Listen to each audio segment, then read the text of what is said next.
Okay, guys, we just finished the very special cast recording, the last one we're ever doing for this big Everly Heights project, this big animated series generated with AI, and it's time to celebrate. So join me in the cast of Very Special as we discuss creating an animated series over the internet on today's Building Dreams. You think nobody gets you? How can you be sure of your intentions? How can you be sure you do what's right? Hey guys, welcome to the after party. How are you guys doing today? Woo! Super. Fantastic. Right. I'm Great. sick. I'm So, sick. Hey, I was in the hospital I was in the hospital this morning getting breathing treatment. So yes. Oh shit! Yep. This is not a joke. No, it wasn't an EKG and chest Yeah, X-rays. Really Apparently, terrible I joke have it was. I have fluffy lungs. Oh, that sounds so nice, though. It's That's Yeah, not well- a medical term. Is that literally what they said to you? That's what Dr. Cody came in and said. He said, "You know what? You're doing okay now." My wife and I, we were on a cruise in the Mediterranean, and we came back with a gift that just kept right on giving. Dr. And, Cody.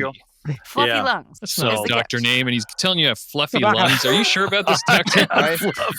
Fluffy lungs. Yes. Sounds like a med student from Florida State. And Okay, you know, that's the what first thing that I my thought of waistline was color that is on the comic Fluffy. I love that guy. You know. But you know what's great is that because we're doing this all remote like this over the internet, it's you were able It to can still all be contagious. yeah. Yes.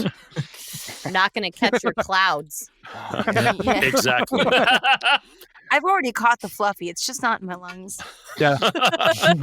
What? I just got diagnosed by a case of fluffy lung, and it's not like popcorn lung. It's not quite as fun as popcorn lung, but it's in the same ballpark.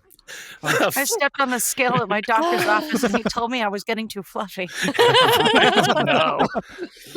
I'm sorry. I'm sir. sorry. Your No. lungs It's not are funny. fat. It's Are like, you no, okay? you are not a beast. You are obese. That's the meow meow. Nice. Okay, guys. Well, I want to thank you for coming to the after party here. This is a project I've been working on for just about 3 years now. It's very personal to me. Like, there's a lot of this one is the silliest of them all. There's a lot of really personal shit in this one. So, naturally, I care a lot about it.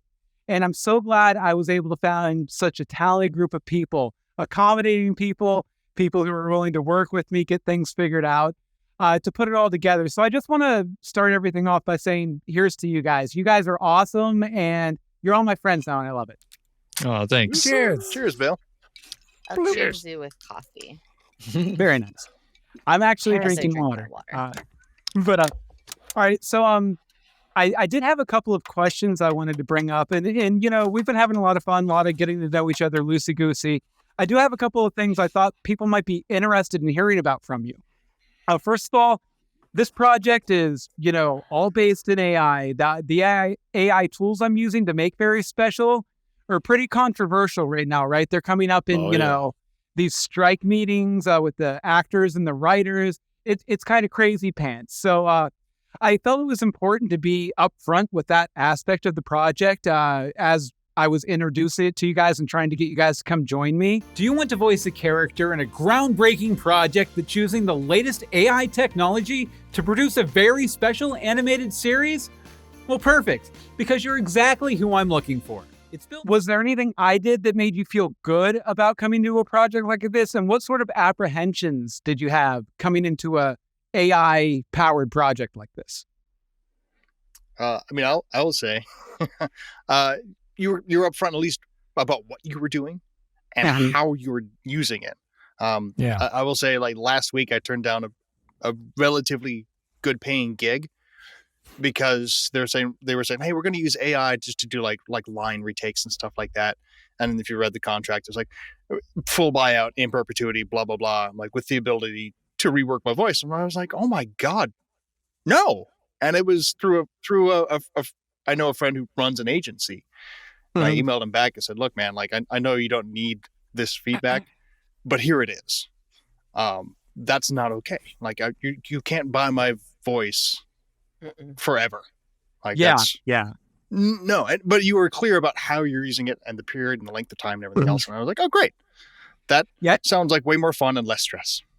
And I will say, too, that I was originally, and I think maybe in that initial, if you guys saw that initial stream I did, like the Welcome to Everly Heights, I was thinking about using some of the voice cloning stuff, because I built a voice model based on Michael J. Fox and Michael Gross from Family Ties, since they were kind of inspirations for some of the very special characters. But it just like, for one, I think it felt like a little a bridge too far. It would take it from sort of a moral project that's super personal to maybe an immoral project. And on the other side of things, a big part of the draw for doing this project is to be able to get into a room and play with a bunch of fun, creative people like you guys.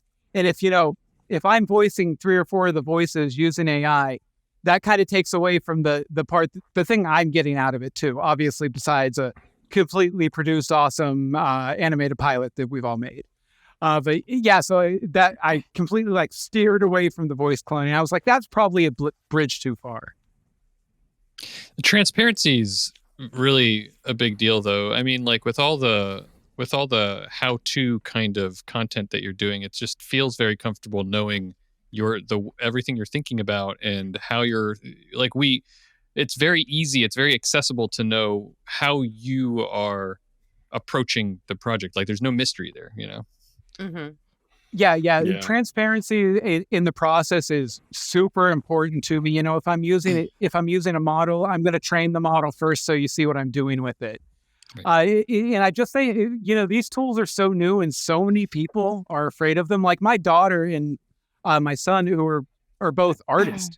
And so they're super anti-AI stuff, and they're really pissed at me that I'm doing this. So I'm like, considering I'm operating in this space, I need to make sure that I'm completely transparent with everything I'm doing, because that's the only way I'm going to show people these tools as I see them, which is sort of an augmentation for creativity instead of a replacement for it. Yeah. Yeah, I know that after we decided to reboot my VO career, after being on hiatus for about 25 years, one of my first gigs was an AI gig, and this was 2 years ago. And I really didn't know the impact of it until my sister-in-law said, "Hey, Howard, that's your voice on the commercial." Shit, that is. And I didn't get paid a dime for it. Wow, yeah. And it's like, so now it's like, okay. And like she said, same thing. It's like, no, I don't think I could do it. Yeah. I mean, it's tough enough climbing the Hollywood ladder as it is, without somebody grabbing you and duplicating your likeness and putting it out. Yeah, and to be clear, everything that the actors and the writers are fighting for in terms of AI, I'm in complete support of. I don't think anyone should be able to, not that they would because it's ugly, but take my face and use it for 40 years, in perpetuity, have it doing all sorts of things that I would find morally reprehensible and I would turn down the part for, My wife just told me that one of the states had just got through, my wife is an attorney, and she said one of the states has approved the use of AI to generate the application to take the bar exam. I was like, what? It's interesting. That's horrifying. Right? Think about this. The next generation, well, I'll put it in another way. In this situation, if you graduated at the lowest possible point in your class and you were deemed a doctor, guess what? You're still a doctor. Yeah. Yep. If you got the lowest possible score on the bar exam without bumping out, guess what? You're still a lawyer. Well, I'm curious, Bill, you said your kids are anti-AI. Yeah. Do you think that having two people who are so close to you that are vocal about against the types of things that you're doing, do you think that keeps you grounded, keeps you thinking and on your toes and making sure that you're doing the right thing? I absolutely. Sorry, excuse me. 100%. If nothing else, they're constantly bringing these arguments to me against what I'm doing. So, I have to justify what I'm doing to where I feel good about it, right, and they feel good about my answer, or I'm not going to do it. And I mean, that's some of the voice cloning stuff. Some of that came up when they were like, Dad, I don't think you should be imitating people's voices and stuff with the AI. And, we talked about it and I was like, you know what? You're right. Like that does feel a bridge too far, but it is nice. Like I did put out a couple of weeks ago, I put out a video that's called AI Art is Art, where I kind of make my case for all this tech and how I see it as a tool and everything. And that video was kind of, designed after all these conversations I've had with my kids, where I've constantly had to defend, myself and my company and what I'm trying to build here. So. Well, I'm curious, like, would you have actually been able to do this project without all these tools? Like, I mean, I'm like, we talked about this briefly, but I'm trying to do something similar on a very much smaller scale. Yeah. And I suck at illustration. I suck at character design. And I've used Midjourney to create characters that I'm now, ripping apart in Illustrator and then rebuilding to, make digital puppets. But it's something that I wasn't able to do on my own. And I also wasn't able to, unfortunately, afford to be able to pay somebody to do it. So like these tools gave me the stepping stone to actually make this thing that I've been thinking about for like 9 years and bring it into reality. So like I'm assuming that's got to be part of the case with this for you too, right? Oh yeah, absolutely. Like, I did a sketch comedy podcast a few years ago called The Fakest. And originally that was going to be an animated series. But because I had a full-time gig at the time at Hearst Television, I didn't have the bandwidth to like build all the assets and learn the animation software and do all this. Like there was a lot holding me back in terms of a time commitment that I can make. And that's one of the things that I think the AI is kind of opened up for me. Because, I want to spend a lot of time designing how Michael's special looks, how Zara's special looks, how the special house looks.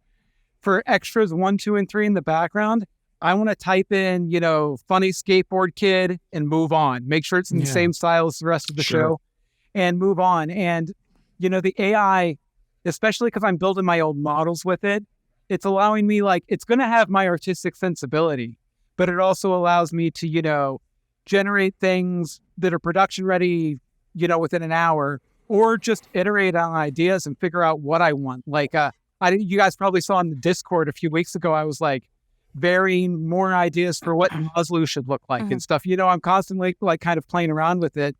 And because AI does the heavy lifting of putting the initial illustration together for me, I can spend a lot more time on that refining process, which is, I think, where good art is made. A rough draft is important as a place to start from. And that's what Stable Diffusion is doing for me, is it's giving me a rough draft really quick that I can start from. And this is just, I really feel as though this is just one of the tools. Back when I got my degree in radio TV production, we were actually doing tape editing with tape, on both audio and visual. And then, rebooting this thing, I had to relearn all of the digital stuff all over again. It's just another generative of the technology that we have. But when we mix, if you're doing it in an ethical way, and I think that's a huge part of it. You can go ahead and use the AI transformative process in an ethical way that doesn't kill off everybody out here. Because then you become a one and done type of producer. But if you're doing it in an ethical way with good ethical boundaries and backing, I say go for it. Hell, I just got through taking some phenomenal pictures of the Tuscany landscape when I was in Italy 2 weeks ago, and I want to turn those into like lithographic or paintings. And Bill, maybe you can offline, point me to a couple of those places that I could go to that could make the lithograph, because we have a place on our wall that I need to put something on, and I've got a picture I want to do, but I want it in a painting thing. So it's just an iterative way of bringing out the artistic abilities of people. It's a whole nother generation. Well, and there's no new way to create the wheel, right? Like, think about how the foundations of acting and the foundations of art, everybody learns from something now. It's not like anything else is now all of a sudden a new atom has appeared or whatnot, which is a whole different story because now we're talking about dark matter. But like, you know, as far as art goes and everything, I think what the problem that right now we're ensuing is that we are trying to figure out what those ethical boundaries are. Yeah. Because I don't think we know. I mean, like we know, but I don't think as a collective we know. Yeah. And Bill is frozen. And a nice smile. But Yeah. he's He is. Frozen Look in at a that. variety of positions. I thought he was Screenshot just better holding the ones. position. I know, Screenshot right? that. That's adorable. Let's all make a Bill Meeks face. Yeah. Oh, nope, still gone. I don't have. Oh, sorry, go ahead. I mean, the only thing I'll say is that, like, I think the biggest mistake, me being a technologist, you know, I follow tech because I'm a tech nerd.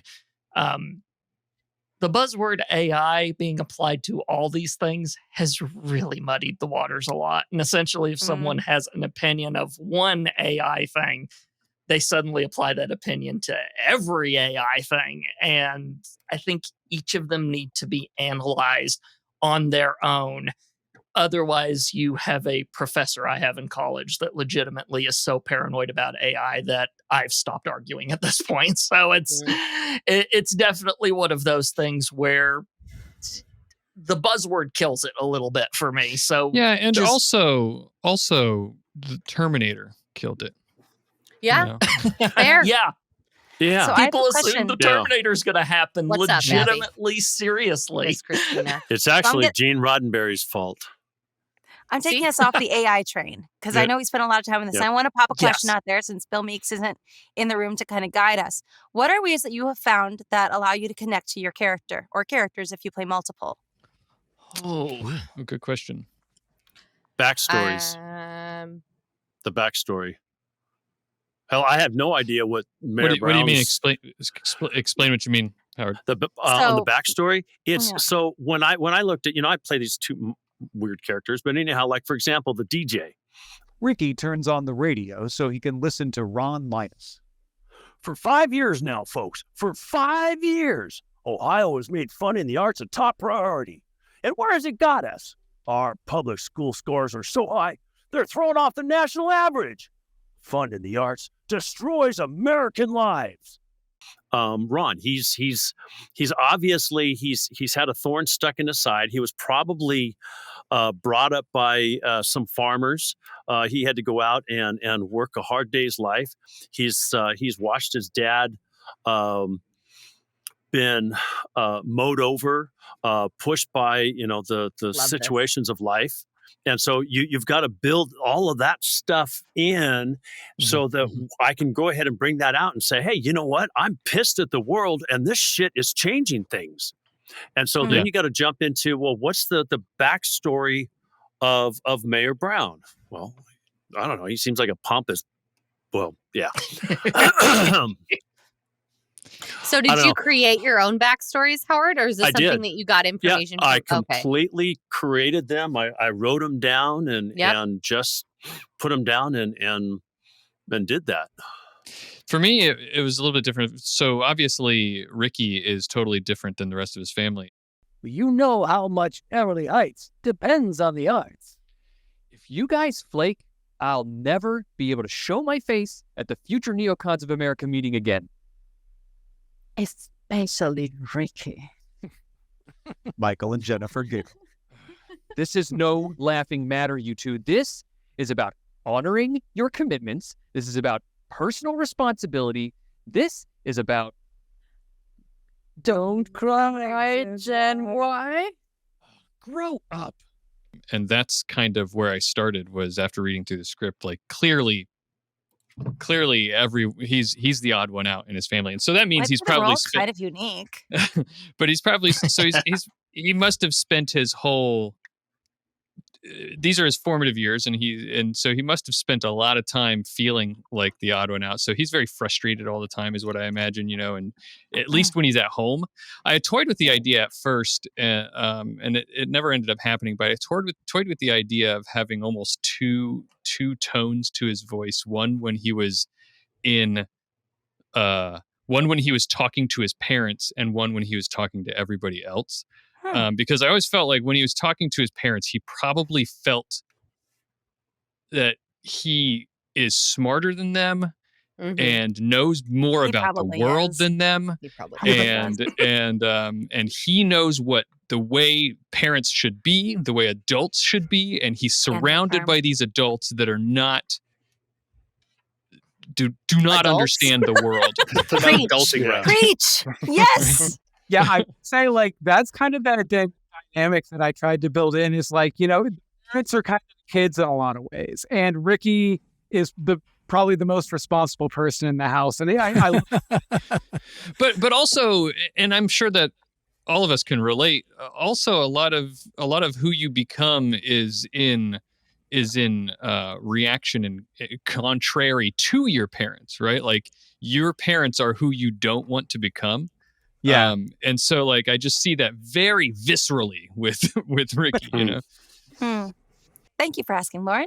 I was going to say I likened Abby to a very obscene My Little Pony. Yes. And so I'm not going to lie, I watched a little bit of My Little Pony. I found out how annoying they could be, but how far they could push it without it being like, oh my God, there she goes again. She's speaking. Ugh, make it stop. Right. Abby runs out of hers. Hey, isn't anybody going to ask about my day? Just being a cute kid who's quick with a quip is all I'm good for to these buttheads. So, like, trying to figure out how far I could just take Abby. So it was like, oh God, here comes Abby. She's talking again. What is she gonna say? But with it still being pertinent, because she doesn't have a lot. But every time she spoke, I wanted it to be like oh look, Abby's talking. Right. Yeah. That's super important. I felt like I didn't have to. Go ahead, Bill. Oh, I was just going to say, yeah, she doesn't say much, but when she does, it's impactful. And it Oh, yeah. You said you could talk to us. I just thought I'd seek out the coolest girls in school since, I'm like, cool. Zara flips her hair back in an uncool way. Mine wasn't too hard because as I read through the script, I was like, oh shit, this is me. So, you're so cool, Laurin. What are you talking about? Ooh.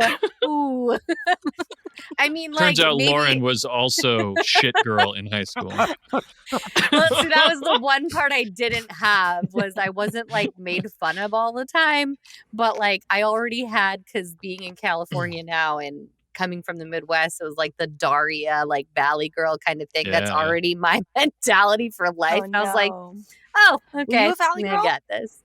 Well, no, but I mean, I can add the, oh my God, what? To my voice, Sure. So it was fun to kind of figure out a way to pretend to be a person that nobody really liked, but then I cared, but then didn't care. So I just kind of went back to high school and was like, what happens if I would have been in this situation? So I just kind of dove into my memory socket. So what would you have done if you were in that situation? I probably would have done the same things that Zara did. Just sung out loud in everybody's faces and then changed to someone who didn't care anymore. Yes, absolutely. That's the secret great. to eternal youth. If anyone comes to me and they're like, I don't think Sarah's very realistic, I was like, no, the girl who plays her said that, Say Zara is based off of Laurin. Yeah. I'm a shit girl, guys. Okay.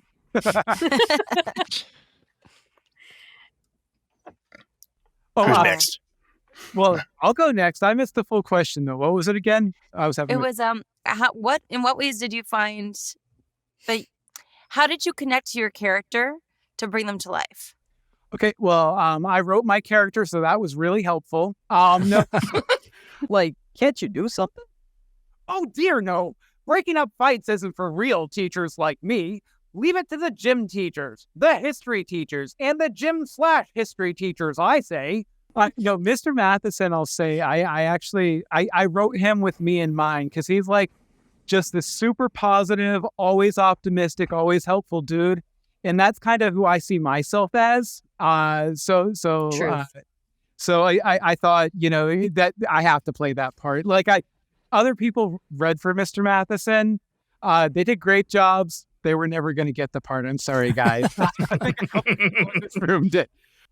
In the end, Michael stands, puts his arm around the group, then pulls them close. All that caring added up to a very special day. They laugh.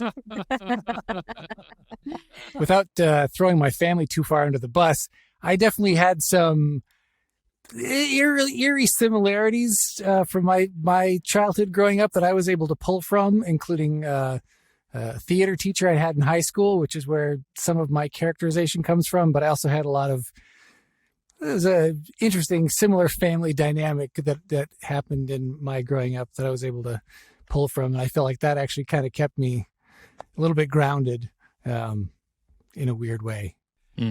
I could see theater teacher in your audition, and Michael Special, the way he's portrayed, is very much inspired by my theater teacher from college, John Riley. He was this big dramatic guy that, was kind of why. Well, it's basically like if my theater teacher had also been a pothead. I Michael Special is actually one of my favorite characters to listen to. Mine too. Yeah, for sure. Same. Like, Yeah, you're totally. the way that you brought your character to life reminds me of my high school English teacher who would throw shoes at people. She one time threw a book at somebody because he told her he told her she looked pretty. And no, he made a compliment, and then she told him that he was good looking, and he said, "Oh, but you're so old." And so she threw a book at him.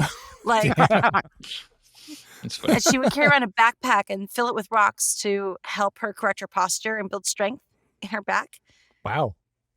Yeah, she would give us points on tests if we brought in a rock for her backpack. Anyway, you reminded me of her. That's a compliment. It's really scoring memory I have. It's just like you, Sean. Thank you, Sean. My most scarring memory with her is when I sat in class my very first day, and my agenda, you have to have it open to the day. So as soon as the bell rings, you can write down everything on the board.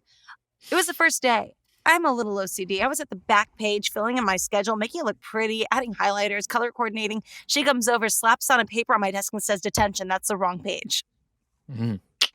Wow. But she ended up being one of my favorite teachers.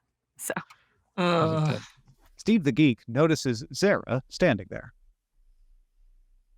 Oh, hi, Zara. Cool outfit. Anyway, you guys want to join in on the mob that's forming on the quad? I mean, the only way I'll talk about like letting my character my small amount of time that I show up, which I love that. I love being side characters in projects more than I do like being main characters. I prefer to boost everyone up, like in this case, showing just how screwed Zara was in that situation. Yeah. I loved performing that specific task in that. Well, two things. One, I am very much one of those ones that goes, "Oh, Mr. Director, how do you want, and they give me direction." So whenever I was going to do that, I was like, "Okay, Bill, what do you want out of this?" And he was like, I mean, Steve is pretty much a Steve Urkel figure. And I was like, "Gotcha." Yeah. Sort of thing. Urkel. What Bill doesn't know is I also have a weird little allergy thing in the back of my throat sometimes that really helped out in this situation. So Very nice, finding very that nice. voice essentially went, "Please don't have me have a good allergy day," because that's one of the few times I don't want that. So that I can just get the done really well and everything. So it helped out in this case. I love that. And, Skip Sam, the Zyrtec that day. Yeah, seriously, do that. Sam, you're I believe you're the only cast member who came to Very Special from the Facus. So your first big part in the Facus was Carl, the main character, Paul's assistant. And you were really in-depth and really involved for the first time. I did sort of the process that we've gone through in recording Very Special. How did the process hit you now? And did I improve anything? Does this feel easier than the Facus did, or? It does feel easier. We've definitely got more of a flow going now and stuff like that. And I just love, because there were some other parts I had in the Facus too before we had this formula down. So it's just recording your lines into the microphone. You're not bouncing off of anyone. Although I had a friend read lines back to me. That's how I managed to pull that one off. But then we finally get into a room of acting with people, and I was a theater kid in high school. Same. Everyone who was a theater kid, hold up your hand. Yeah, that's. Howard. Sorry, Howard. John. He's like, I was a musician. I played jazz alto sax and soprano sax, so along the same Play genre. the sexy Yeah, part. that Band works. kid. That, Yeah, I was a band camp. You gotta have no. some level of geekness to be in this. Yes, definitely. absolutely. yes. Think of that. But yeah, but from all that and everything, the thing of being able to bounce off of everyone and do all of that stuff, Yeah. it just kicks things up to the next level. And getting to have that again with this, getting to listen to everyone do their parts and sit here giddy while I'm just like, I've only got a tiny part in this, and I get the honor of sitting here and listening to everyone else freaking nail it. I love it to pieces. And Yeah, Bill, that it was makes very it so nice. much easier doing it this way too. I've been casted on several animation or podcasts where I play a couple different characters. One of the toughest one was play a character called Forge in an X-Men podcast, and I'd never heard what my counter characters sounded like. Didn't know what they looked like or anything else. And I'm supposed to be having this intimate relationship happening with this woman. And she turns out to be this South African, very British, very beautiful young woman, in the end.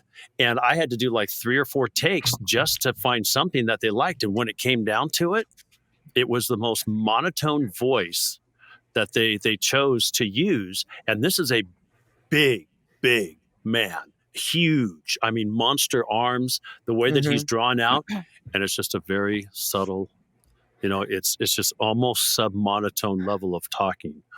Kind of like a Tony Stark type of character. So this really works because you can hear the voice inflections, and that's your cue, and what's going on afterwards. So no, I agree. I think it's really important if you have the opportunity to be able to work with your cast like this with reading a script, because it's so difficult. Like you said, when you just get your own lines or something and you're like, what was my moment before? Like you're just literally giving me lines.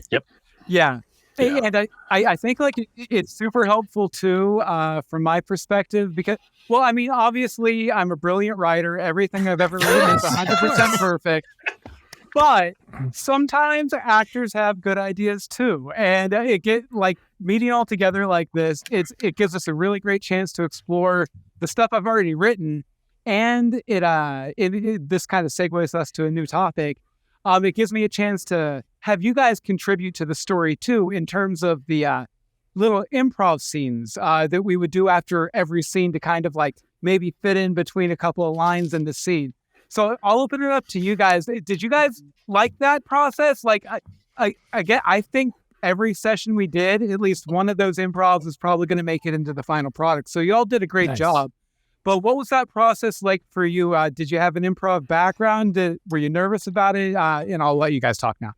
So I have a really strong improv background. I was in a couple of teams in China, started a team as well.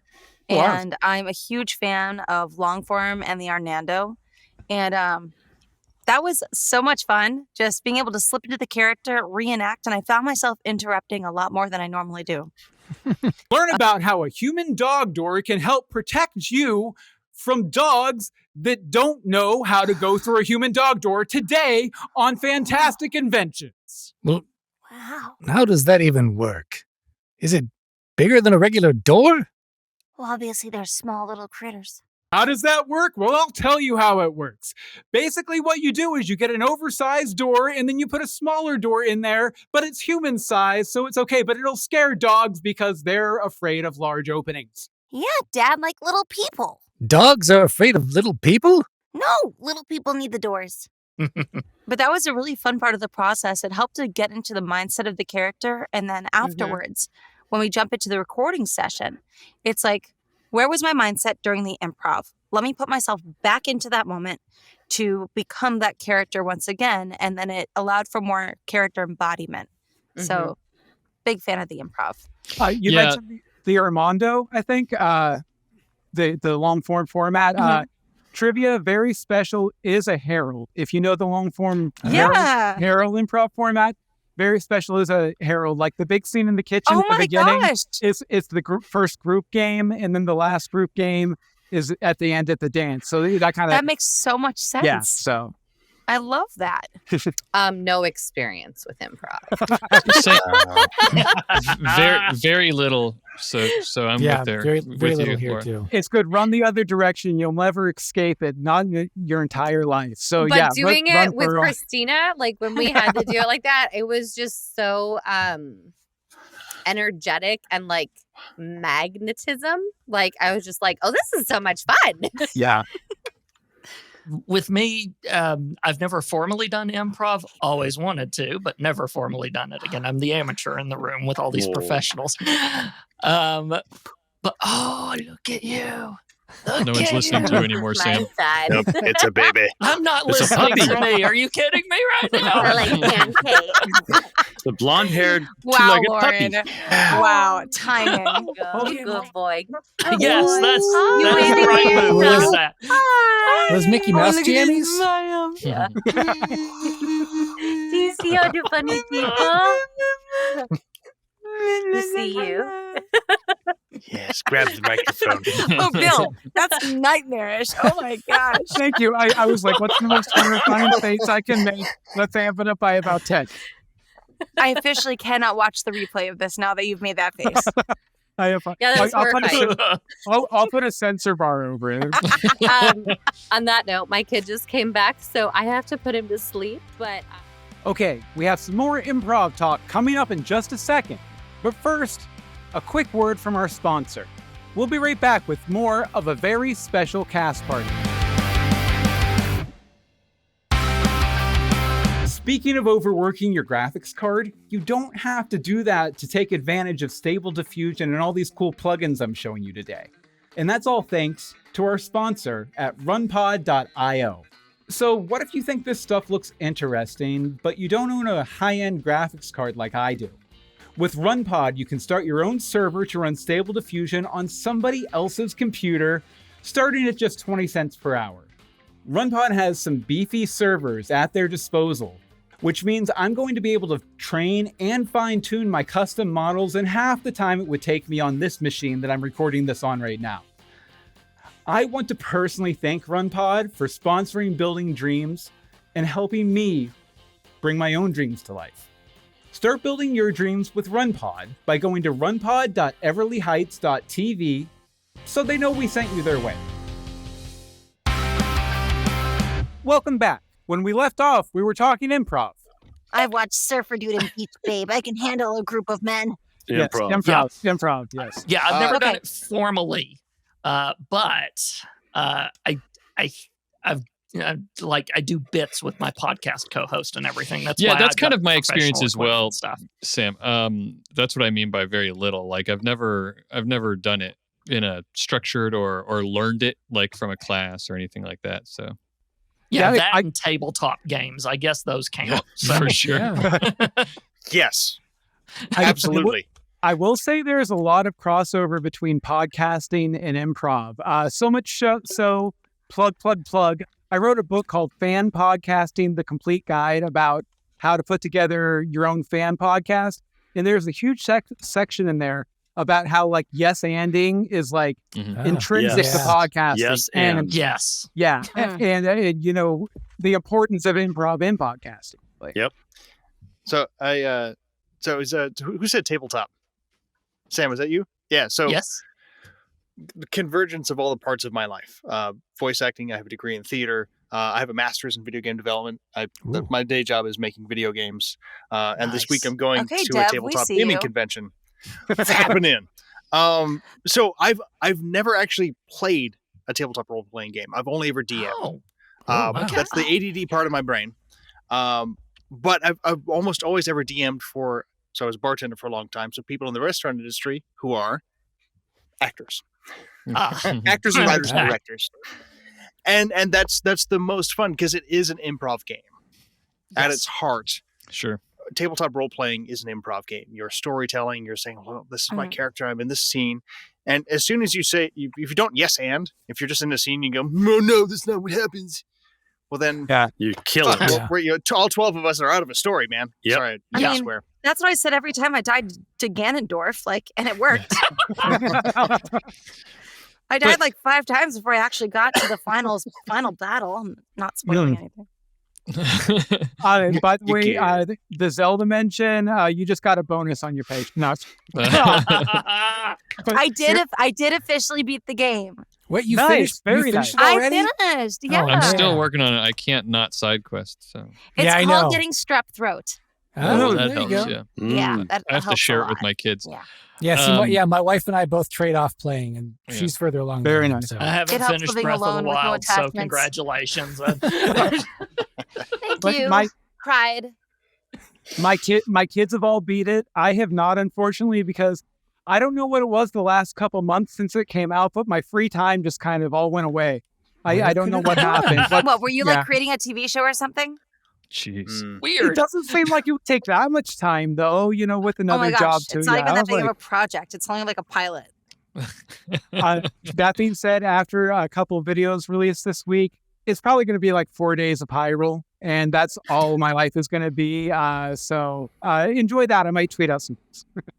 Just, I guess, as to wrap that up, more and back to your point of Bill asking how was the improv. I do agree with what Kristyna was saying before, that it was a really interesting. I liked how you structured it as well. It wasn't just like do something crazy. Yeah, you said that can no. be rough. Yeah, because that's not a good idea. Yeah. you were very specific. You said, okay, we're done with this scene. Now, this part, I want it very specifically between these characters. I want you guys to riff on this thing about, you two are making fun of each other about this, or you're talking to your sister, and just go back and forth. And not only did that structure really, really help, but also, this is the part I was saying I agree with Kristyna. It was a really good idea, good way to sort of play in the playground of your character and get to know your character better. In a way that wasn't explicit on the script, So I did really enjoy that, and definitely also watching other people. To bring in what we were talking about, how this is such a unique gift that we get to act with each other. I got to see, even in improvs that I wasn't doing, other people that I'm acting with getting to know their characters more, and that helped me get to know them, and all this kind of stuff. So it was all around, I think, a really great experience. The improv part of it was really helpful and constructive, whether you get something useful out of it or not. Like I said, every improv session we did, there was at least one scene I was like, yeah, that's good. Or one variation on a scene I was like, yeah, that's going in. Mm-hmm. And I'm glad that you guys appreciated the way I structured it, because I didn't want to have to ask everyone to have like an intimate knowledge of the material like I do. Right. So I figured, but I still want to play, right? So I figured the best way to do that is pinpoint one or two, places in a scene where we can kind of get in and expand and have some fun. I'm just going to give you one more suggestion because I really like that one. You can throw them out as much as you want. I'm not precious. I will try my best. All right. And this one is, very sort of tied into this project. Some invention that is very similar to generative AI art, like I'm using to make Very Special. Oh, hey, Nazlu. Hey, Zara, did I show you my latest invention? I call it the robot Braintron. And what it does is steal other people's artworks and creates its own. Well, what would you need to use that for? It's for people with no real talent, but want to create stuff anyway. People that haven't put the time in to learn the fundamental skills of art and so on, but why should that stop them from the act of creation? And we'll call it scene. Perfect. That was great. I loved it. Very nice. Not what I believe. Not my views. No, not our views. We wouldn't be here. Dan, that sounded really, really personal, and I am going to write about it in my journal later. Just so I just love that it brings in you guys as voices to the characters too, because, I cast you because I saw the character in you, but it gives me an opportunity to see you in the character, which is a lot of fun for me. Right. I love that, by the way. Like, I did not initially audition for Abby, but when I got the role of Abby and I went in and re-looked through the script and reading all of Abby's part, I was like, I'm in love with this character, which is not okay because she's an 11-year-old girl. But oh, kitty! Sorry, distracted. Oh my gosh, that is the cutest kitten ever. Look at this. Look at the eyes. She's so whoa. Oh, can we bring our cats on? Oh shit, yeah. Mine's just sleeping on the chair behind me. Mine are locked in the outside room. Like I'm in my closet and I can't breathe. And you could see the shine coming into my skin now because I'm like sweating all down my back and everything. This is like my little hot box. Yes, who's my sweetie Oh my gosh. bear? I want my kitties. Yes. I'm getting She's a mine. studio cat. I'll be back. Well, Kristyna, real quick, right? She already left. I was going to say you were in the middle of a thought. Wrap up your thought, and then we'll get more cats. Oh, okay, perfect. Go get the cat. I fell in love with Abby so quickly because she's written in like this, like I had said earlier, doesn't have many lines, but she's snarky, she's punchy, she's an unforgettable character that by the time all the specials realize Abby hasn't been in the scene for a long time and they're all together and they're hugging. And like, wait, where's Abby? That's when the audience is going to be like, oh, wait, where is Abby? Did the writer forget about her? And you pop over. Oh no, she is still at home watching inappropriate television. Nice. Okay, great point. Go get your cat. Thank you. Yes, get that. I don't have a cat. I have a dog, but I don't think he's in here, so I can't bring Ziggy into the scene. I have hamsters. You want to go grab them? There's way too many jokes that'll be in that one. So, my main one, he's a big black hamster. His name is John Ham. That is definitely a joke that you tried to make, and I appreciate that. I name all my hamsters after kinds of ham. Oh, there's a kitty. Here we go. Let's full screen. Oh, he's a precious baby. I don't have headphones on, so I can't hear you. This is Wednesday Adams. No, you're my muffin. Oh, come on. Okay, hang on. I'm putting on my headphones. Wednesday. Shoot. See, that's the difference between cats and my Frenchie. My Frenchie will just sit here on top of me while I pet him. Cats, oh no, just she normally does this. Ah. But she's camera shy. Oh, here's my second one. Just trying to hug mama. Hang on. You have two cats. Here's number 2. Come here, muffin. Love muffin. This is Jasper Oliver Gremlin Chunks the first. Very nice. Very nice. Look at the screen, baby. They want to see your face. Chunks for short. Yes. Squished your face. No, I love his your cat names. I love it. His nickname is Little Shit. Nice. Fair enough. He also needs to be brushed. Yeah. I love cats. I think they're so adorable. Cats love me. I'm deathly allergic. Well, I wouldn't say deathly. Bill, I'll have a bad time. Let in Laurin, please. Let in Laurin? No, Yes. Laurin left. She's dead to me. Let Laurin in, Bill. Oh She's my back. God, I love Laurin. Back. Laurin, it's missed okay. Laurin, I you. fought for you. I'm Laurin, I kidding, love Laurin. you. Laurin, it's okay. It's okay. I got you. Laurin, I was kidding. Please come over for our session tomorrow where we finish up the theme song. I was Please gonna don't say. get on me. I mean, you already paid me, so do you really want your product? I'm just kidding. I will deliver it. I'm so excited to hear you sing that theme song. Yep.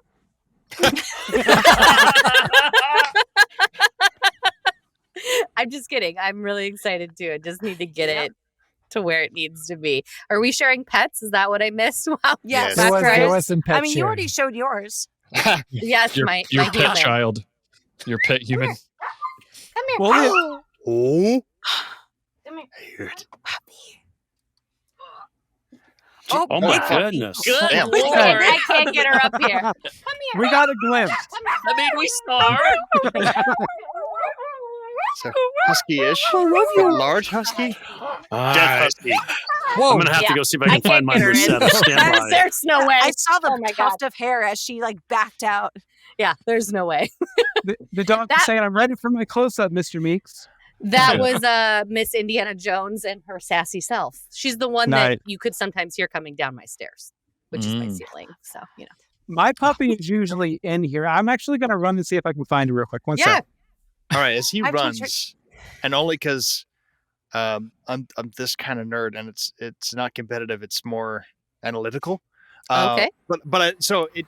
We hit a couple close-ups as we were looking at pets, and I love looking at like tech. I'm like, oh, what kind of headphones are theirs? And I'm pretty sure Kristyna, Laurin, and I all have Sennheisers on right now. Yeah. Yeah. These are 280 HD Pros. Same. Yes. Yeah. No. Love them. These are the ones I bought when I was in undergrad in theater. Yeah. Hey, the they're HD 280 great. Pros. Yeah. Everyone but it's like that. I'm like, I have my other headphones sitting here. And, Okay. Yeah. Let's, puppy. baby. Mine's only a little Sennheiser HD 25. It's just my puppy Ziggy, named Audio after technicals, the yeah. computer Al held in some 80s. Quantum Leap. So how about mic collection? Do you guys have a microphone collection build up? Fuck Yes, yeah, I do. So how many mics do you guys have by now? Why? I have 17 and I'm a puppy. I have, I don't know. It depends on what you count. I guess I have 3. Okay, XLR microphones. 15.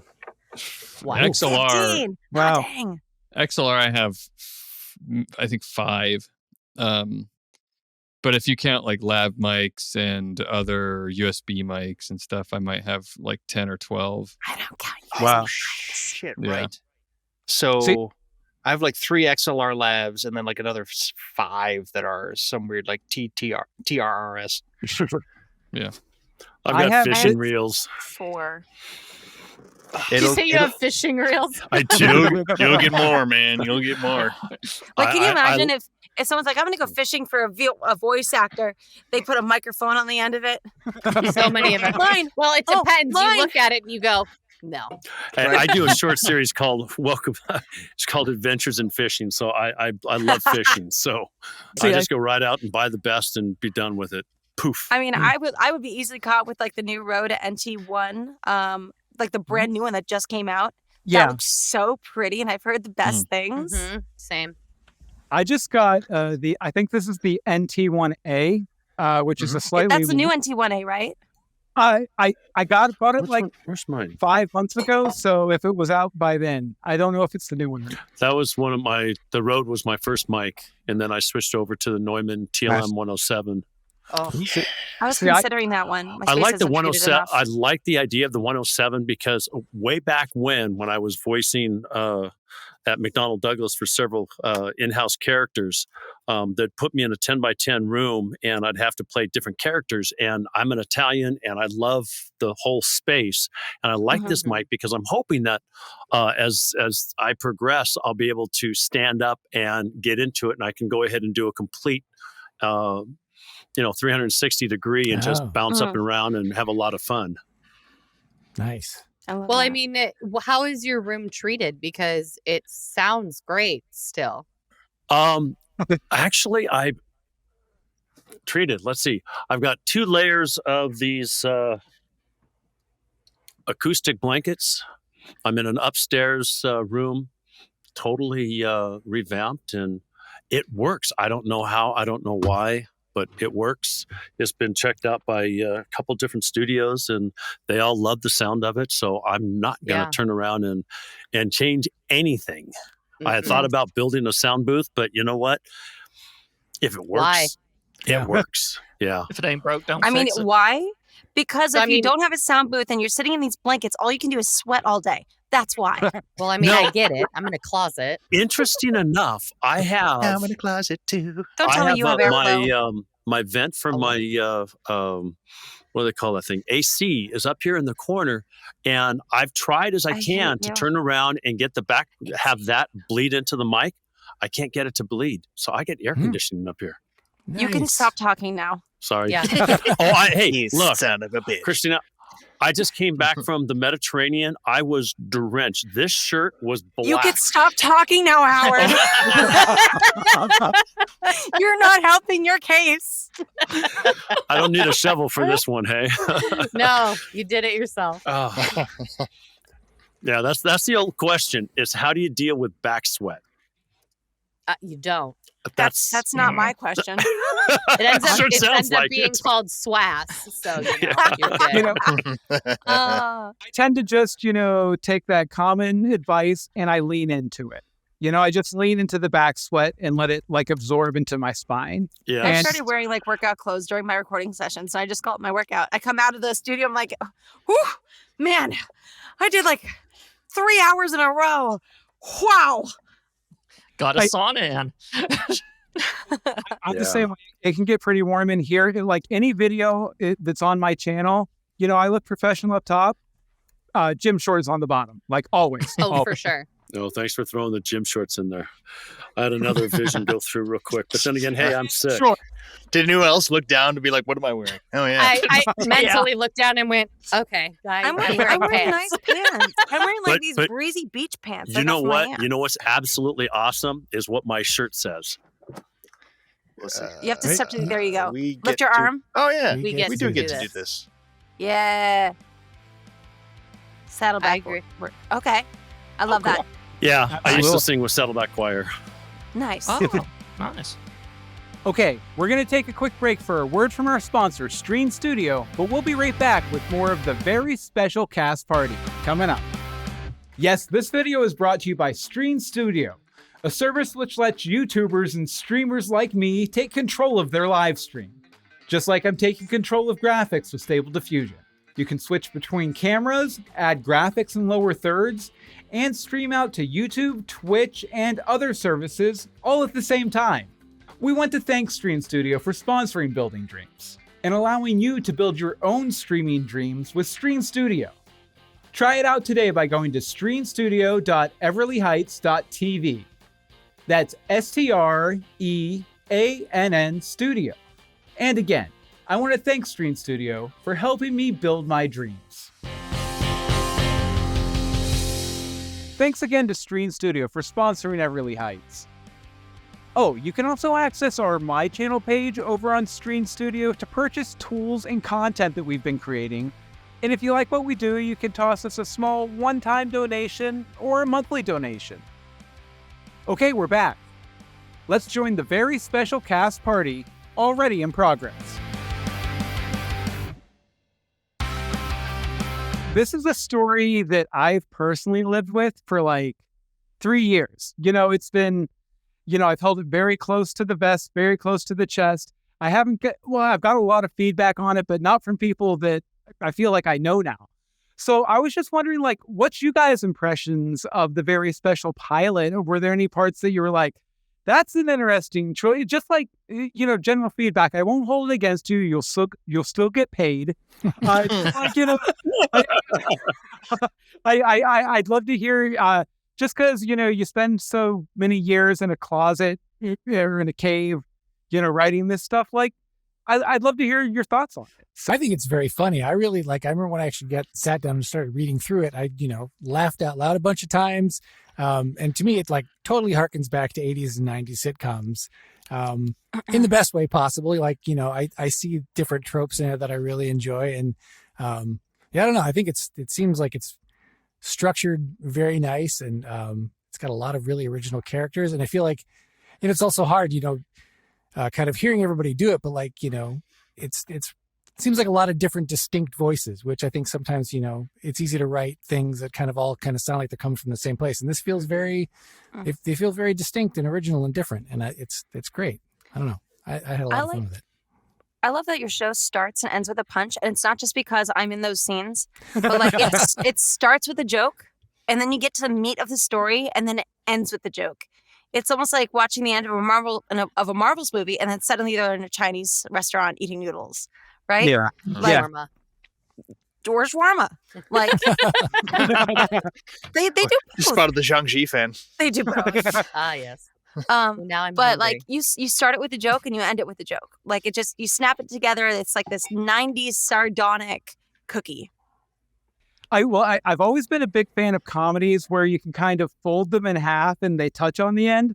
Like I think of like, Shaun of the Dead. It starts on the couch and it ends with him on the couch. I just love sort of the synchronicity of bookending. That, Yeah, exactly. Sure. Yeah. There's a sort of circular nature to it that is very pleasing. You mean the 90s sitcom format? Yeah. And it's also, and I say that very nicely because it was very familiar. I was totally ripping all that off. Yeah, absolutely. Yeah. Absolutely. For sure. I mean, that was obvious. It's very clear that that the goal is to rip on that. And but it's not, it doesn't feel like you're just making fun of it, you know? So that's nice too. Like that's not the only thing you're doing. So that's nice. I'm not sure if I was the only one, but Sean was dancing, so right? that I thought I needed to who dance. took corporeal mime in theater? No, No. but I did. No, but like, so reading it and then like and working through it, the one thing in the back of my head was just wondering, like, is there going to be a Married with Children reference? Because that's just because it felt in that zone. Mm-hmm. Yeah, which I think was good because that was in my head. Like, oh, just bring in a shoe salesman, just real quick. Yeah, there were so many. Like, I mean, there's a Full House reference. There's obviously Family Ties, Family Matters. Steve the Geek was originally like, oh, that's Steve Urkel kind of thing. But no, I did not get to Married with Children. Wait, but the thing is, like, Married with Children wasn't a straight sitcom. It was kind of a satire of a sitcom already. So it's kind of like hat on a hat kind of thing. Like, sure, yeah. Like a beret. Yeah, exactly. Yeah, and it really is a love letter to all Laughed that at your own stuff, joke too. there. I was trying so hard to hold a straight face. I'm sorry. I just love it when other people laugh at my jokes. It makes me really like proud to be me. There are people who have made careers on that. Don't hurt yourself too much over it. But yeah, it's a love letter, Bill. It really is. You can tell that you loved this stuff. And also while I was reading through it and stuff, also from that Fakest experience, I went, oh, this is a Bill script. You know how there's that experience. And I mean that in a good way. Like there's that experience where you go, oh, a director has this kind of fingerprint or a writer has this kind of fingerprint. This really is what this script is. Because I've worked with you on a comedy before and now I'm working with you on another comedy and it has that fingerprint to it. So. Yeah, I'll definitely say out of all of the Everly Heights scripts, this one is definitely the most Fakest like. It's also... It's the silliest by far too. I mean, every story in this universe has a bit of a wry sense of humor to it, but the rest of them are far darker. They're dramatic comedies, you know, where this one is just like, let's throw off the brakes and have a lot of fun and make a teenager drink bleach and just laugh about it. Thanks for that. No joke. That is actually, especially after hearing it during the table read, that's my favorite scene. The bleach scene. Beatrix pulls a bottle of Crystal Pepsi from her bag. The coolest. Hey, want a Crystal Pepsi? All the cool girls started drinking them over the summer. Zara snatches the bottle from her hand. Yeah, everyone knows Crystal Pepsi. It's like Sprite. The Sparkles smile at each other since Crystal Pepsi totally isn't just like Sprite. Go ahead and take a sip. You're cool, right? Yes, a million times yes. I mean, like, sure, whatever. Zara takes a swig, then immediately spits it out all over herself. The Sparkles giggle at Zara's clothes, now covered in white splotches. Zara can't stop coughing. Did you really think that new outfit would fool us, Stare Girl? Look, everybody, we found Stare Girl, and she drinks bleach. Everybody points and laughs at Zara. You put bleach in this? That could kill me. Yeah, if you are cool, it can. There's something, yeah, I know that might sound weird, but there's something like really, like the comedy is so, maybe it's just because the comedy in that scene is just a type of comedy that I really love, which is just, this is a serious situation that nobody involved, except for Zara, nobody involved seems to understand what's going on, really. Yeah. But everybody's taking it so seriously. I don't know. I really like the bizarre comedy of that scene. It's really fun. Well, I'm glad that I was able to help bring his writing to life. That warms my heart, and not the bleach going down my throat. So Yeah, I still haven't gotten to see you do that scene. Oh shit! Oh, it's coming up. It's coming up this week. It'll be on the channel. I'm so excited. Don't worry, I cough a lot. Okay.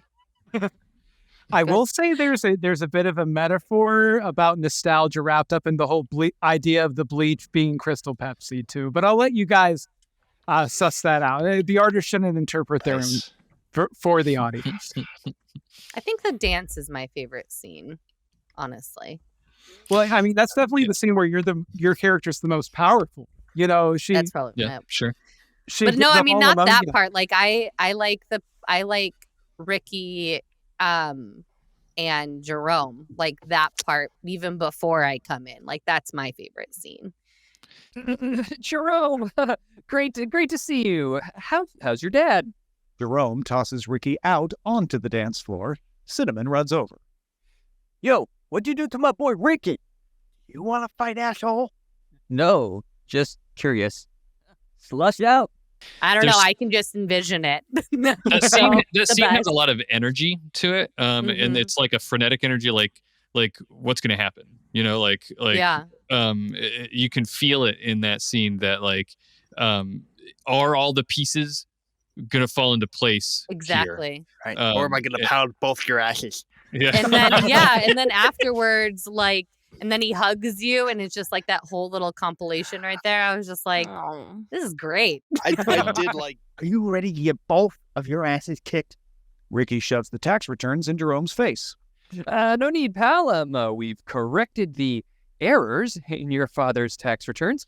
Now, instead of owing $25,000 to the IRS, it looks like he'll be getting back $100, which is 10 more bucks than he paid me for doing his taxes. Jerome snatches the returns. Good.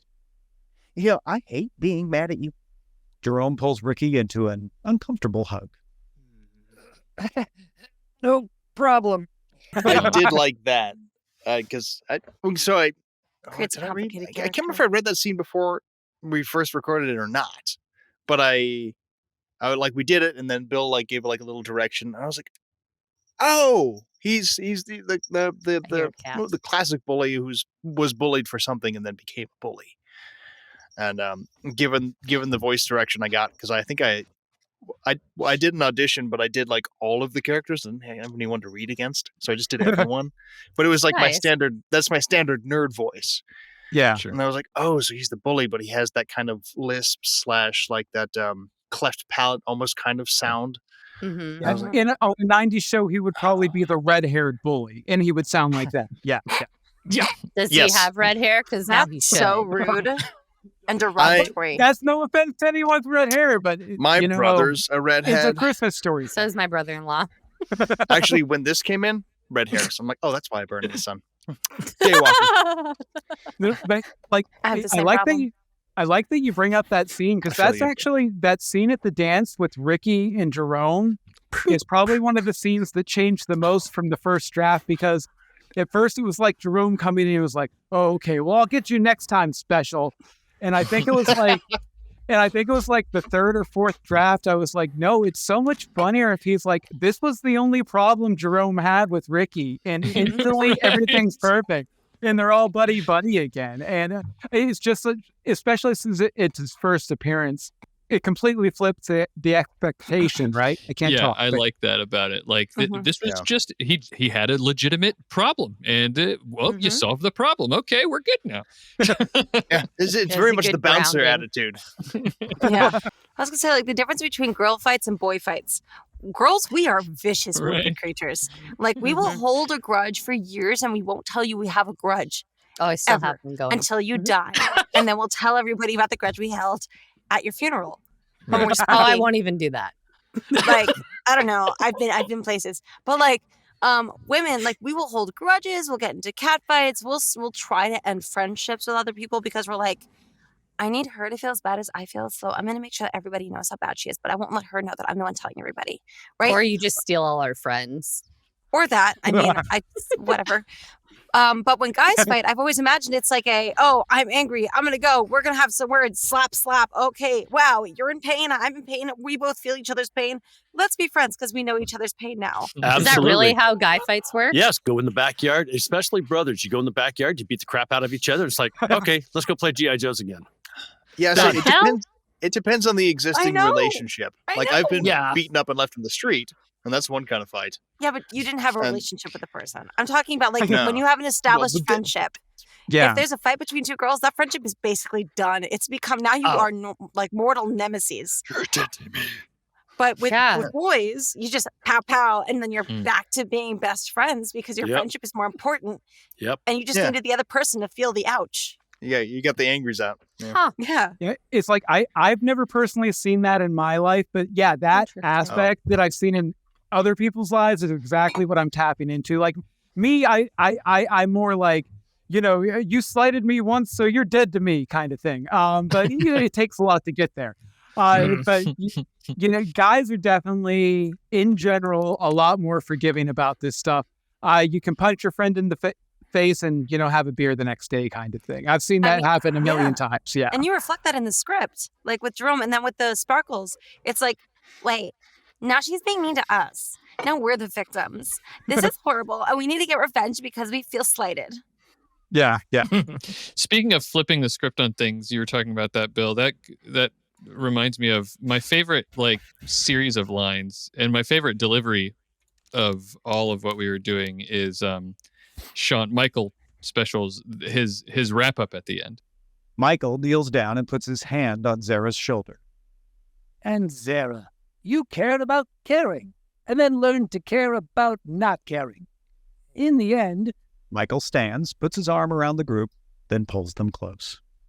All that caring added up to a very special day. They laugh. Every day with our crew is special. That's right. We grow and change in surprising new ways every week. Except for your little sister, Abby. She never changes. Wait, where is Abby? Were we supposed to be watching her? I can't remember. Oh. I love that whole thing, and I love the way that you, Sean, performed that. It was so perfect. It was like such a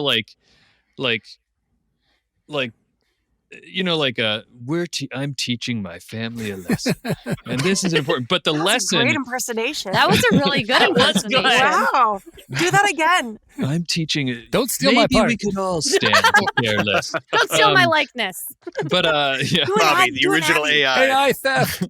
But the lesson itself was such a flip of the script, right? Like it wasn't like we should all care for each other and stand to, it was maybe we could all just stand to care less about things, because then we wouldn't be such jerks to each other. And I just really loved that. It was the 90s lesson at the end, but with that little like comedy twist to it. Speaking of caring less, where's our daughter? Seriously. But I'm glad that came across, because that was completely the intention. Like the strings come up, Bob Saget starts talking to the players, but everything he's saying, he's completely committed to. But as an intelligent viewer, you're like, no, that's kind of the wrong lesson. Yeah. That's kind of the idea. So I'm glad that came across. For sure. If you ever want a solid tearjerker monologue of a lesson from Bob Saget, listen to his last comedy album. And at the end, he goes like, hey, I'm on a plane, and like, I'm just so glad everyone was listening to me, blah, blah. And he just kind of goes in this like heartfelt ramble. And you're like, oh, I love you. I listened to it because it was, I think, 2 years after his passing. It was during the pandemic. And I just be like, I need a good pick me up. And I listened to his comedy album, and then I got to the last track, and I was like, well, I need to go cry for about an hour. I'll see you guys later. I'm starting to feel like I want to cry just about hearing that description. You're right, that's because I'm a fantastic actor. Yes, that is absolutely true. Feeling. Right? You are It reminds me about feeling the real recalling it's emotional recall. Yes. Okay, actually, that's a good point. For our last thing here, we're going to do no. Meisner exercise. No, I'm kidding. Son of a Oh my gosh, please, I love Meisner. I studied it. There's nothing like being broken down emotionally and then coming back up as an actor. Oh man. Oh, I have Yeah. a story, but I don't think anybody wants to know that story. You can tell me later. Tell the story. Go ahead. When I was studying Meisner, this one day it got so intense. It was the professor and his student, and they had dug into their anger. Basically, for anyone who doesn't know Meisner, it's basically I'm going to say something about you, and then you're going to say something about me, and you're going to basically call each other out and how you feel. And we start with like pointing out clothes, and then pointing out facial features, and then pointing out feelings, and then emotions. And it gets really intense. And this one day, you could dig into any emotion. They dug into anger. And I remember this guy getting in my teacher's face, screaming bloody murder, like right at him. And all of us were sitting there like, did he steal his girl? What's going on? And he storms out of the classroom. Whoa. Screams, and he leaves, slams the door. And the teacher charges after him. We're like, okay, we need to go rescue some kids. Like, this is going to get bad. Like, Oh, wow. Meisner is fun. Yeah. It's heavy, Sounds man. like it. It is. I don't know if Shit, you've ever Ken, held do a you knife get to real? someone's throat, but that's like where my scene ended. Yeah. Not with yeah. a real knife, obviously. No, yeah, because I was a wilderness guide, and at the time that I was also in college studying theater, and they're like, "Oh, So you have a knife? Use that." And I'm like, "Fucking okay." No. Yeah. Oh my It god. was also the now day that that gentleman's Sean a got state arrested. senator. When I did the scene, we dug into romance. And I'm like, Kristyna, why weren't you like getting all over him and like kissing? I was like, because I have limits. I am Meisnering. I was hoping you were going to say standards, but yeah. No standards, but limits. definite limits. Morals? Okay.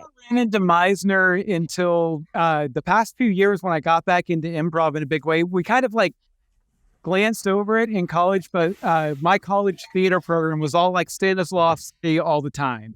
You know, it's beat second out. gen. Yeah. Yeah. So, but improv, a lot of improv theaters use Meisner exercises, warm-ups, and they'll address certain parts of the practice, to help you improve your improv. So that's all I have to say. I didn't have a way to wrap that up, so I'm just Good going to story, bro. You go away. Good story, bro. Here's the basket. Nailed it. Story basket. All right. Okay. That shit, I killed Sean. I also have been sick for like the last week. I have a terrible chest and whatever thing. Hey, Oh, you have fluffy lung. I actually That's do. right. You know what? We need to make that thing go viral. I hate to say that. Go viral. That was bad because that's exactly what it is a viral infection. Do you have the fluffy lung? Yeah. How are You you got feeling fluffy. today? I've got fluffy lung. Oh my gosh, are you okay? How are you feeling? I'm feeling fluffy. I'm feeling fluffy. I feel like I'm on cloud No, nine. that wasn't a joint. I'm just fluffy. I'm on cloud nine. But not the right cloud nine. I feel like my lungs are flying. Cloud9 was the name of the vape shop that I used to live by. Oh, jeez, fluffy. It's a new vaping disease. Fluffy lungs. Forget popcorn lungs. This is the new one. Bill, as long as you don't tagline behind I me wanna and know put what that sounds parenthetical like. fluffy lungs, I'm good. Oh, it's going to happen at some point. It might just, Oh my gosh. Have you ever Well, heard Bill, of you gotta Matheson? understand. Hey, somewhere. Bill, you gotta understand. I was born on April 1st in Las Vegas, so just Oh my go god. with that. Nice. Just be with it. Wow. Right?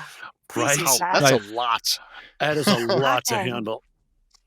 fluffy lunch will live on. For sure. All right.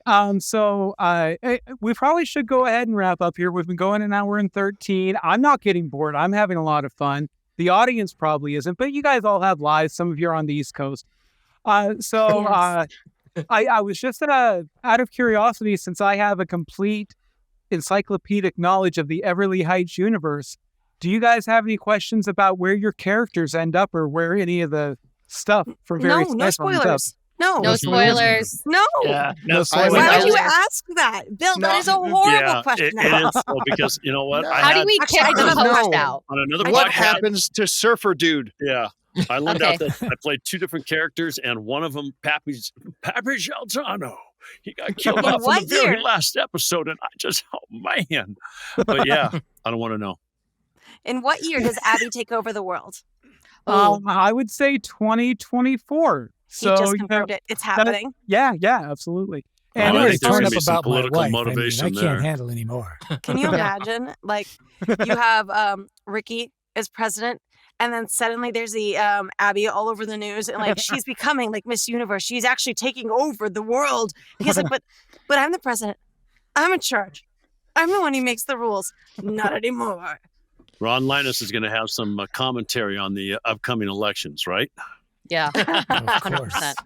Look, there is definitely an episode in my mind where Ricky meets Ron Linus at some point, for sure. yeah. Ooh, Yes. I mean, I have a question without spoilers. Okay. Have you started writing or in your mind's eye have any additional episodes written off? Because it's only the pilot, so I was just we curious. want to do more. That is a great question, and yes, like I think I'd probably want to do if I did a full first season, I would want to do a shorter, like maybe like 8 or 9 episode run. I know exactly what the last episode is. You guys seem pretty spoiler averse, so I Yes. won't give I'm you not. the exact thing. But Well, that's you can tell us the spoilers once we go off air. Oh yeah. I got you Yeah. want. But one is very we'll say one is very Ricky centric. It involves a big change in his character. It'll be sort of a parody of the Family Ties episode, A, My Name is Alex. It'll be called R, My Name is Ricky. Let's see what else is Very fun original. here. I will say that the daughter of two of the main characters, two of the main teenage characters, is a major player in the coffee shop. There are There's two that. teenagers with a daughter. Well, they're What? not. They'll be older by then. They'll be older. Nausea. Yeah. So it'll be. Oh, Or no, okay. actually, that's not a coffee shop. That's a curtain call, which is set like 30 years later. So yeah, the daughter of two of the characters is a barista at Mr. Matheson's coffee shop in Curtain Call. Let's see. Anything? Michael Special in Curtain Call. He's basically the co-lead of Curtain Call, so he gets a lot more play. Let's see. We still Yes. you didn't answer what happened. Surfer to probably Surfer Dude. doesn't get a Well, bonus he episode. asked what happens. I had a question about what happens. I already Well, mentioned Surfer this. Dude goes on to star in several softcore Cinemax productions. So That better Solid. be in our show. Because Yeah, this is Abby in Abby my- some wants to watch gnarly that. waves, Abby's now a dude. huge fan and has Surfer Dude like posted on her wall, like For sure. and she has a pillow form of him too. Mhm, follow-up mhm. question. yes, Did you ever watch the seminal Jim Carrey, Jeff Goldblum comedy romp called Earth Girls Are Easy? yeah, and that's completely what I'm parodying in this. Yes! absolutely, yeah. I'm gonna have to Excellent. watch that now. Thank wanna you, watch that too. TBS Up All Night when I was 8. Abby sits on the couch munching on popcorn. You're a beach babe from beyond? You bet your ass, dude.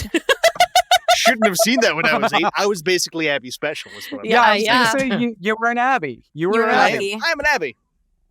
I'm an Abby Special. I'm actually looking Nice. it up right now. Earth Girls Are Easy. Oh, it's a great 1980 movie. sci-fi musical, an hour and 40 minutes. Must. Rated Sci-fi at Julie 16. musical? Brown. Sounds pretty I think good. it's got a Wayans no. Brothers, maybe. The costumes, amazing. It's like Jim Yeah. Henson was like, what if I could make people? This I'll review put that says in my list of overall shame this that is when an I watch it later. an excellent film for all ladies and extraordinarily empowering. That sounds exactly right up Abby's lane. Absolutely. Those really kind of naughty movies back then were very empowering in a So- sense. It's Yeah. also a movie that's based off of a song, which I don't think that happens too often. very true. Very. But Hmm. I'm trying to think of one. I was like, mean- I know one, but then again, The song of music? Saturday Night Fever. Saturday Night Fever. Uh, Well, Song but of that was like a I was chicken like, and the egg. wow. Was it Saturday Night Fever the movie, and then they wrote the song for the movie, or did the song inspire them? I don't know, which is weird because I have 2 copies of the album. I have the movie soundtrack, and then I have the Bee Gees album. But I Ooh. don't know. Pretty sure it was written for I mean, the movie. Kristyna, it's on closest I Tubi can for think free. was that one It's on what? Beatles musical Tubi. that happened in like the 2000s or something. I can't remember. Across the Universe, I think it was called. Oh, okay, yeah. Oh, that's Where, true. like, Across the every Universe, that character Beatles was movie. from a Beatles song and everything. Like, there come old Flat Top. It's Yep, like, and he was yep, a guy. yep. That's-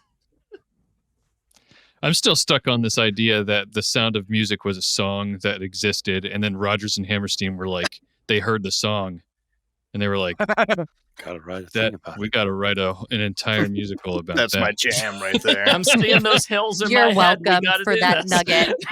I'm so excited to watch this. I know, Quiet, me too. quiet. I I'm know. picturing Julie Andrews But on I need to top go of a do now. mountain in Nazis. So Oh, wrap shit, this I up so got I can it. go and watch Earth Girls Are Easy because I'm ready to wrap this party up and go watch TV. Do it now. Watch the movie. Same. It's very good. You know what?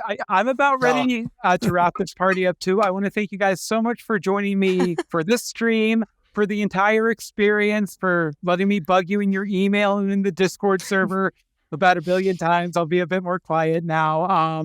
And thank you for, I'd like to think that I made about 14 new friends over the course of the past couple of months. Absolutely. And So hey, thank Bill, you. if you can send me a program that I can turn my my pictures into an AI painting, let me know, because that's a world that I'm getting into. I might know a guy who can build you a custom model based on your face. I'll see if he's available. Cool. Oh, no. Awesome. All right, guys, everyone wave goodbye. Bye, everyone. Bye. So long, farewell, love you to sing goodbye. No. This is the worst trip I've ever been on. Oh, no. Exactly. Closing time. I love you. You love me. We're a happy family. The great Expand one way Dog here. a bone, and this old man came rolling home. Purple. Thanks for joining me today, and I can't wait to share more about Everly Heights and how I'm using the latest AI technology to bring my creative dreams to life. See you soon as we start building this crazy pilot, and keep creating. Read the stories and join the team at everlyheights.tv. Follow us on Facebook, Instagram, and Twitter at Everly Heights. Watch us build Everly Heights in Building Dreams by subscribing to @BillMeeksLA on YouTube. And why don't you like this video while you're at it to help people find our stuff? To contact us about partnership opportunities, or if you have questions about joining the team, send an email to billmeeks@everlyheights.tv.